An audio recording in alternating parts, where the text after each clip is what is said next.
Annette is a 2021 film directed by Leos Carax. It centers around a celebrity couple played by Adam Driver and Marion Cotillard. The film is currently playing on Amazon Prime, so I suggest you check it out, then come back to this video. I'm going to be going over some of the symbolism and hidden messages in the film, so spoilers are ahead. If you enjoy videos like this, please give me a like and subscribe to the channel. I really appreciate the support. Thanks. The film follows Anne and Henry, two celebrities who are successful in their respective fields. Anne is a world-renowned soprano while Henry is a raunchy stand-up comedian. It explores their journey as they have their first child together and the pitfalls that follow. First, let's focus on Anne, who's played by Marion Cotillard. The name Anne is a symbol of grace or someone who is favored by the Lord. Her most prominent color is red, which is shown through her hair and some of the outfits she wears throughout the film. Red symbolizes blood, which is something her character is associated with in multiple scenes. She's also heavily associated with apples, which I believe is a callback to Adam and Eve. This leads me to believe that this character is a symbol of the biblical aspects of life. Next up, we have Henry, who is played by Adam Driver, whose primary color is green. The name Henry is a symbol of the ruler, or the Lord,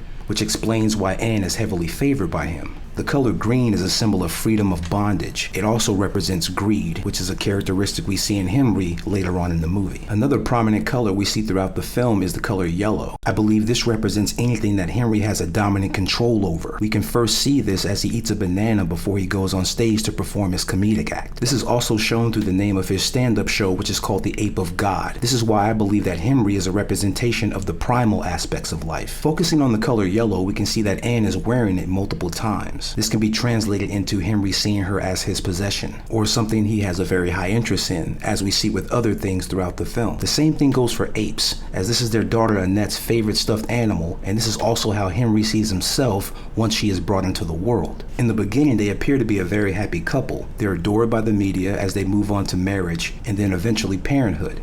After the birth of their daughter Annette, we can see that the umbilical cord appears to be a cross, another biblical reference. When Henry looks at his daughter for the first time, she has the face of a clown, or what can be perceived as a sacred clown, which is a symbol of chaos preceding creation. This also represents the reverse of normal order. Their daughter Annette is portrayed by a puppet, which in Anne's eyes is seen as very playful, but yet with Henry, this is viewed as a prop that at some point he can control. This theory becomes even more evident later on in the film. By this time, everything is going well for the couple and their new addition to the family. But then things start to take a turn after Anne sees a news story of the wildfires in California. I believe this is a symbol of hell beginning to break loose within their relationship, as the story is followed up by another story of 6 female accusers accusing Henry of sexual assault. These 6 female accusers are a representation of the 6 of crows, which symbolizes impending death.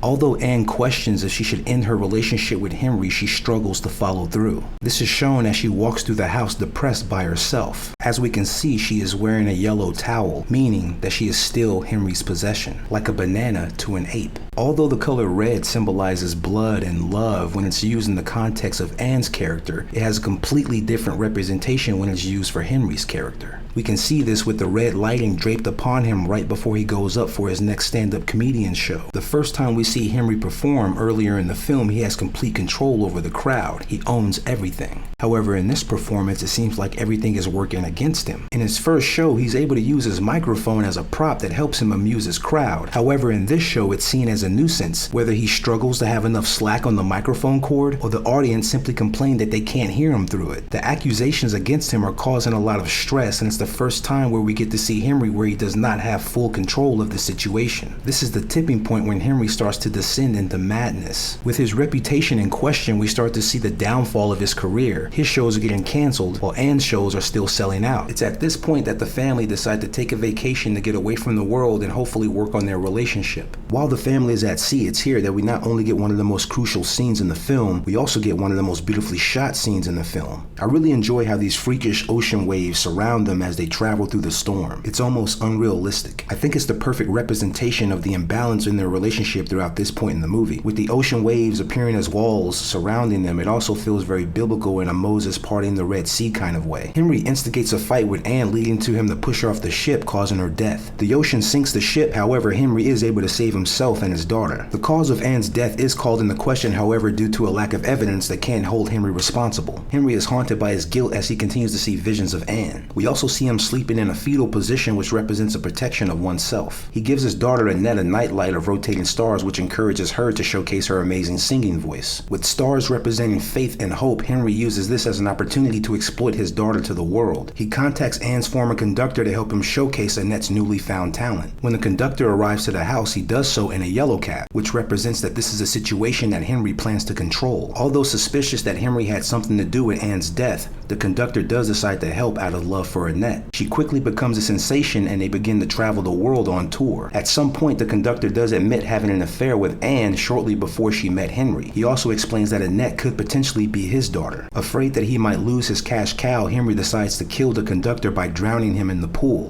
being lit up by green lighting. This represents Henry's constant greed. This is also how Henry killed Anne, by drowning her, with drowning being a symbol of loss of life or emotions. But because it's not Henry drowning, it's him drowning other people, I believe this represents his lack of sympathy for their life and emotions. Henry then goes upstairs to see his daughter Annette, who is well aware of his sins. She pushes the nightlight of rotating stars off the shelf, symbolizing that she has now lost all faith and hope in him. He promises her that he won't make her sing anymore, but only after one last performance. In this performance, Annette is propped on a platform surrounded by a crowd of fans. She's dressed in a yellow gown, signifying that she is someone that Henry feels he has control over. The platform she stands on changes from green to yellow, signifying that she is still within Henry's world and his possession. However, if you pay attention, you can see that the colors in the platform are starting to dim. The only true dominant color is the color red, which is used to illuminate the arena. It's at this point that Annette refuses to sing, but instead exposes her father as a murderer. As Henry is being taken to trial, we can see that he's wearing a pair of rose-colored glasses. This tells us that Henry is someone who is excessively optimistic yet unrealistic. Although the color red throughout the film signifies Anne's strength, it also signifies Henry's weaknesses, and this is why he is doomed to wear it as he spends the rest of his life in prison. He is visited by Annette, who is very unforgiving of her father's sins.